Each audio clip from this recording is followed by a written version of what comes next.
नमस्कार मंडळी, कसे आहात? मजेतच असाल तर चला मग आज मी बनवणार आहे तांदळाची खीर। तर मी इथे हे बघा, हे माप आहे माझं, हे मी अर्ध माप घेतलेलं आहे। तांदूळ इंद्रायणी घेतलेला आहे।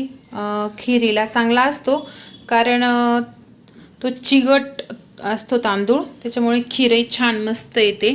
इथे मी 1 तांब्या पाणी घेतलेला आहे। थोडं पाणी जास्तच पाहिजे कारण असा मस्त असा हे झाला पाहिजे, भात तसा चिगट आला पाहिजे, असा मोकळा नाही आला पाहिजे खिरीला। तर चला मग इथे मी आता 1 तांब्या पाणी ठेवलेलं आहे। त्याला आता उकळी आली का हा तांदूळ धुवून आणि मग मी मस्त असा तांदूळ शिजवून घेणार आहे। तांदूळ धुतला आहे मी आणि इकडे थोडं अंधान पण आलेलं आहे।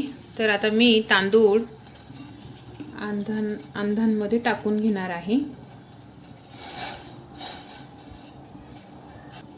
तांदूळ टाकून झालेले आहेत। आता चवीसाठी थोडंसं मीठ पण मी टाकणार आहे, मस्त चव येते खिरीला। आणि मी गुळाची खीर बनवणार आहे।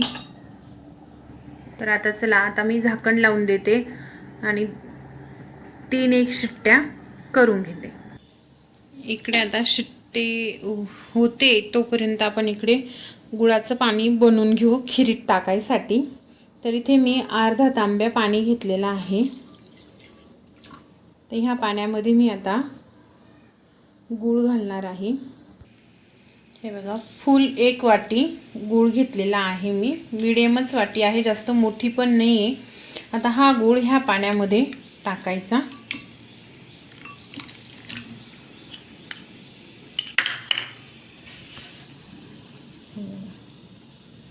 आणि याला आता आपल्याला पाण्याची गॅसवर ठेवून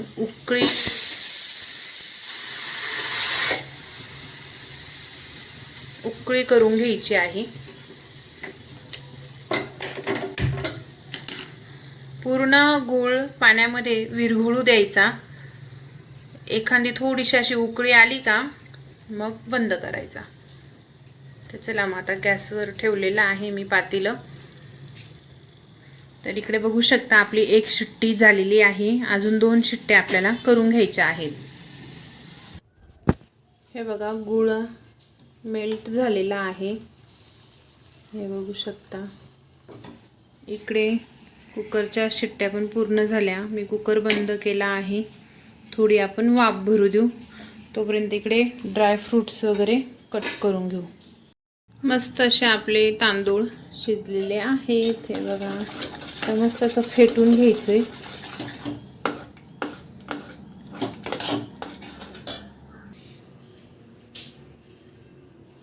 इकडे मी काजू, बदाम, खोबरे, हे खोबरं किसून घेतलं आहे आणि काजू आणि बदामचे छोटे छोटे काप करून घेतलेले आहेत। तर हे बघा, मस्त असे आपले तांदूळ पण शिजलेले आहेत। आता याच्यामध्ये आपण जे हे पाणी बनवलेलं होतं गुळाचं, तर ते आता आपल्याला याच्यामध्ये टाकून घ्यायचं आहे। हे बघा, मी पाणी ओतून दिलं आहे।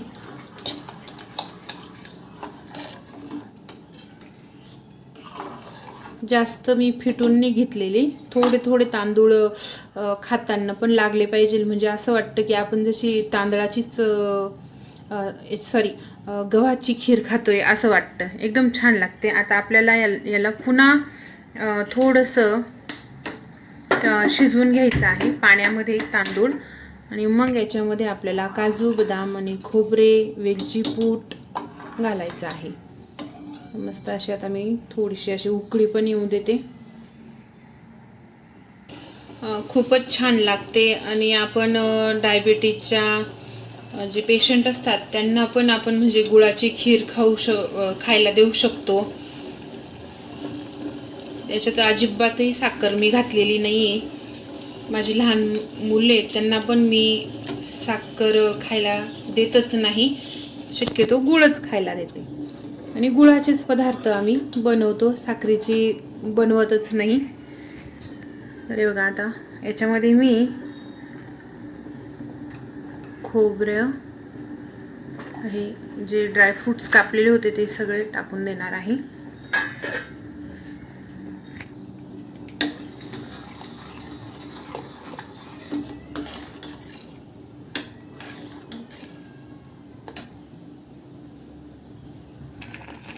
हे बघा वेलची घालते. खीर अशी हलवत राहायची, नाहीतर मग ती खाली डागून पण जाते. गुळामुळे अशी लाल लाल दिसते खीर.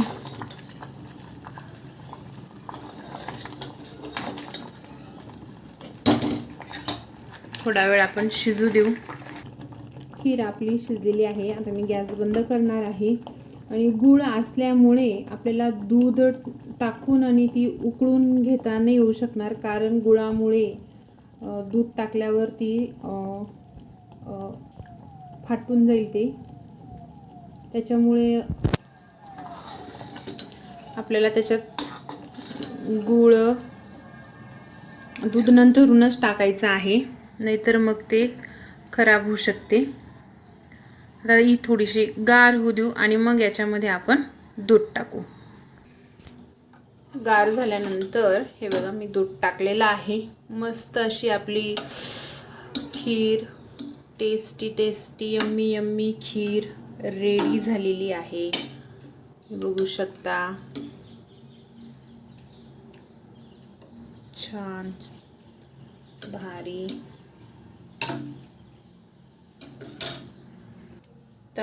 खिरीवरून मस्त असं यम्मी असं मस्त तूप घालणार आहोत गाईचं. हा हा हा, हे बघा मस्त अशी आपली खीर रेडी झालेली आहे. तर मग या मंडळी खीर खायला. आणि व्हिडिओ जर आवडला असेल तर प्लीज लाईक करा, शेअर करा, सबस्क्राईब करायला मात्र विसरू नका. आणि खीर कशी झाली नक्की कमेंटमध्ये सांगा.